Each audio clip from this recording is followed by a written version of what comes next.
Right now, the Middle East is on fire. Israelis are huddled in bomb shelters as Iran threatens more deadly strikes, and 3 American troops and at least 9 Israelis were killed after Iran unleashed a barrage of missiles vowing revenge. The U.S. and Israel killed the head of the world's largest state sponsor of terrorism, Iran's supreme leader, who ruled a regime that funded Hamas, Hezbollah, armed militias across the region, chanted death to America, and pushed its nuclear program to the edge. This morning, Tehran vowing revenge. Missiles are flying, global oil routes are at risk, and the world is watching to see whether this is the collapse of a terror regime or the start of a much wider war. Joining us now, retired Air Force Brigadier General John Teichert. General, always great to get your expertise. Thank you for your service and for being with us this morning. Jan, thanks again for having me. Are we witnessing the beginning of the end for a regime that sponsored terror for decades, or do you think this could also be the beginning of a longer and more dangerous chapter? Jan, the United States and Israel has been very successful in isolating Iran during the last 2 days. Part of that is destroying their military and civilian command and control. That means that they're fighting deaf, dumb, and blind. But part of it is Iran, out of an act of desperation, striking civilian sites in countries around the region that isn't drawing in those countries. It's further isolating Iran and providing additional support to America and American presence in those countries. And I think it, again, is an act of desperation from a regime that realizes that their days are numbered. Also, when you hear 3 American troops were killed in all of this, when you hear that, what goes through your mind as a former commander? Jan, it's heartbreaking. Every one of those military members have volunteered to serve our great country. And it just breaks my heart to think about those deaths, their family members, their friends, their colleagues, and their units. And I think it's important to realize that military complex operations are extremely difficult. We make them look easy in Midnight Hammer or in Venezuela or elsewhere, but they're always fraught with risk. And unfortunately, we're seeing some of that risk realized in the last couple of days. Yeah, is this the kind of action that restores deterrence globally, not just against Iran, but against China, but against Russia? Or could Moscow and Beijing see an opportunity here? What's your thoughts? Jan, deterrence comes down to 2 factors: strength of capability, we've got it, and strength of will, we have demonstrated it. And especially in the last year, we have seen our assets and Israeli assets shred the Russian and Chinese air defenses of Iran and Venezuela. I think all of that puts into their minds a firm understanding that we do have strength of capability, superior capability, and will. And I think it does provide a huge dose of deterrence as a result. How significant is it strategically to remove the leader of the world's largest state sponsor of terrorism in a single operation? Jan, Iran has actually been the most consistent adversary to the United States for the last 4.5 decades. They have consistently targeted Americans in the region and beyond. They are that world's largest state sponsor of terrorism. They have created an arc of instability around the region that has ruined the lives of people throughout the Middle East. And they have no problem slaughtering tens of thousands of their own citizens. This is significant. Like I said, I think it's the beginning of the end. And now it is incumbent upon the Iranian people, like the president challenged them to do, to rise up and overthrow the regime from within. Very quickly now, Iran, we know, targeting U.S. bases and also trying to, shut off shipping through the Strait of Hormuz. What are the military options here? And talk about the significance of that shipping channel when it comes to providing, the rest of the world with these oil shipments from the very oil-rich countries there in the Middle East. Jan, number one, it's important to realize that the United States now under President Trump enjoys energy independence. So we are not reliant on oil flows, but about 20% of the world's oil flows do flow through the Persian Gulf and the Straits of Hormuz. There have been maybe up to a 20% spike in oil prices at this point, but one of the reasons we're destroying Iranian command and control and naval sites is to shore up that region as quickly as possible to get back to those flows going to our allies and partners around the world. All right, General John Teichert, always a pleasure to talking to you, sir, and to get your perspective this morning. We will continue to follow this defining moment for the world, and we appreciate you joining us. You got it. Thanks, Jen. With Iran's supreme leader dead, ending a nearly 40-year iron rule, tonight there are two major questions. Who's now running Iran, and what comes next? Our Christian Flores spoke with a prominent opposition leader who fled Iran 20 years ago, and what he says must be included in the country's future. They broke my wrist and they destroyed my knee. They broke 50 bones in my body. Amir Fakhrivar wears his past on his face and body. A lot of scars on my face. Permanent reminders of why he left his home country of Iran. When I was 16, that was the first time I was arrested. The charge was criticizing the supreme leader. I spent more than 5 years in prison, under torture, in solitary confinement. Trust me, the tortures in Iranian prison is not easy. That pain and suffering birthing a revolution. At the prison cell, we created this organization. Fakhrivar and fellow political prisoners created the National Iranian Congress, an organization that has pushed for regime change in Iran. A change that could be on the horizon in the wake of joint U.S.-Israel military strikes killing the Ayatollah. The entire world have been waiting to see him getting killed. And that is one of the moments everybody will remember. What is next for Iran? What do you hope happens next? What are the steps that need to be taken? The answer is not to go back to another absolutism, either king or supreme leader or whatever. The answer is to go toward a constitution, rule of law. Every nation needs one Thomas Jefferson to come up with the idea of constitution. Fakhrivar wants to construct a constitution with collaboration. We invited the various opposition figures to come together from the different groups to come together and start the conversation. Conversation leading to words on a page. This is possible.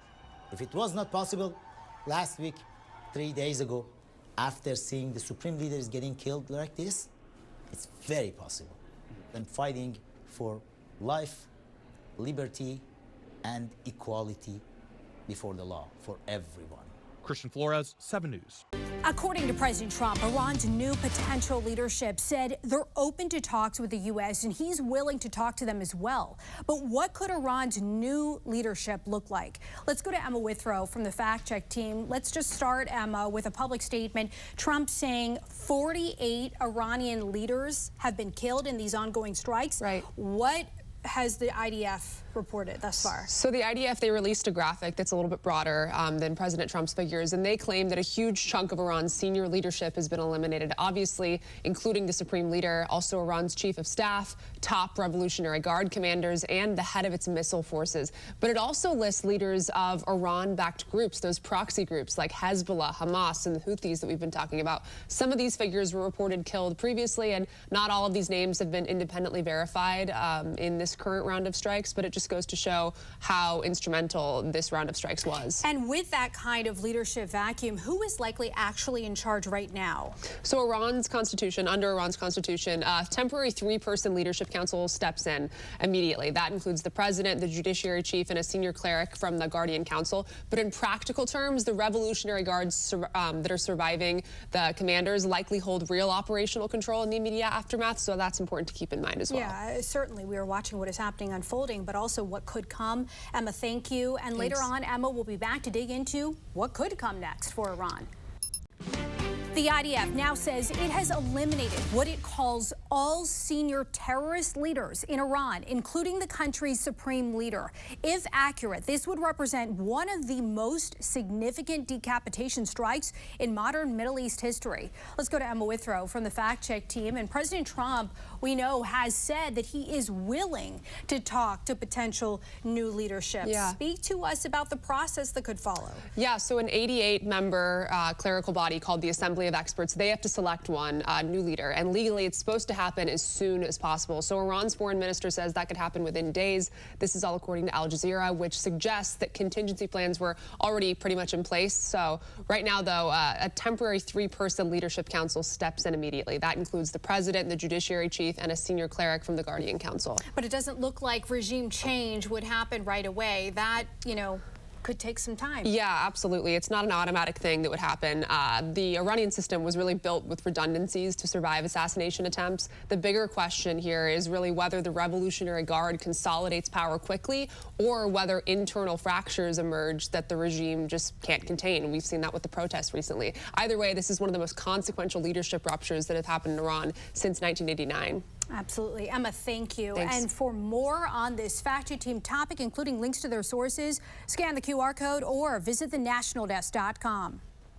Right now, at least 3 U.S. service members have been killed after Iran fired retaliatory missiles and drones across the Middle East, striking U.S. bases in Kuwait, Bahrain, Qatar, and the UAE. And they're not stopping after the U.S. and Israel took out Iran's supreme leader and more than 40 regime officials at the core of the world's largest state sponsor of terrorism. Joining us now to break it all down is Lieutenant Colonel Darren Gobb, retired Army aviator and international military strategist. Colonel, first, thank you for your service and for joining us this morning. We appreciate it. Hey, good morning. Pleasure to join you. Thanks for having me on. Of course. Let's start here. When you look at the target, the IRGC command structure and defense missile and drone networks, how do you measure what the U.S. has been able to do successfully, and how long could it take to destroy Iran's warfighting capabilities? Yeah, both great questions. And I'll tell you right now that this is what I would call a perfect surgical strike that's gone extraordinarily well. Lots of aircraft, two different, what they were, Israeli and American fighter jets, bombers, and different assets. Between the degradation of their radar systems, their ability to connect things through cyber and many other things, this is an extraordinarily well done military exercise, or military operation so far. America can be very proud of its military and know that it is still a force to be reckoned with and the most powerful military on the world stage, and we're proving it in action as we speak. No surprise right now that we're successfully destroying their air defense. We're basically walking through Iran right now, and they cannot respond to us. They can't do anything to us at all. That's a message to not only the Iranian people but to the world that we can almost operate with impunity most places on the planet, and that's a significant message to some very specific countries around the globe. So air defense artilleries, the missile sites and silos, we've got most of their mobile launchers already, probably 2/3. We're well into destroying their Navy to keep the straits open. I think the nuclear equation right now is not something we need to worry about. They're not going to be able to do that. And right now I say the top target is going to be making sure their Navy is taken care of. But right, what happens? It's quite the impressive move to remove their command structure, their people, 41. Absolutely. Sure. But what happens next inside Iran? Does this set the stage for the Revolutionary Guard to consolidate power? Could we see more chaos spill out across the region as a result? What's next? We absolutely could. And when you talk about chaos, first of all, you're already seeing that a little bit because Iran's just seems like it's flailing at every country in the Gulf region as well as Cyprus. This is a nation that's realizing, whose leadership is realizing that it's actually losing power, that it's probably about ready to lose its status, and they're just going to keep launching things at everybody, which is interesting because they're making enemies of everybody around them right now. That's externally. How do you contain escalation without signaling weakness? I mean, is there a clear off-ramp, or does deterrence now require overwhelming and sustained pressure? Well, I think the off-ramp is basically when those systems that can reach outside the borders of Iran, specifically the ballistic missiles and things like that, are ineffective, or they've run out of them. And that's probably the critical thing right there, is that they can't affect the rest of the nations around them. So the off-ramp is that Iran is ineffective at attacking their neighbors. Once again, my fear is what you mentioned before, is the IRGC consolidating, specifically with the Quds Force, creating a new kind of leadership within their structure that maintains their power and leverage over their own population, to where the Iranian people can't fix this for themselves. How concerned should we be about China and Russia coming to Iran's defense, especially given that Iran controls a vital shipping lane for crude oil, especially to China?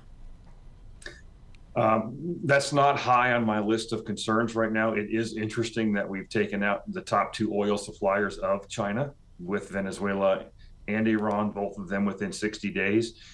So of the two of those nations, I would be most concerned about any kind of response from China, but I do not think they're prepared to do so because they're watching what we're capable of right now. And what we're doing in Iran, we can do elsewhere if we have to. They're using the same systems in China for the most part, and their military also is poorly led and trained.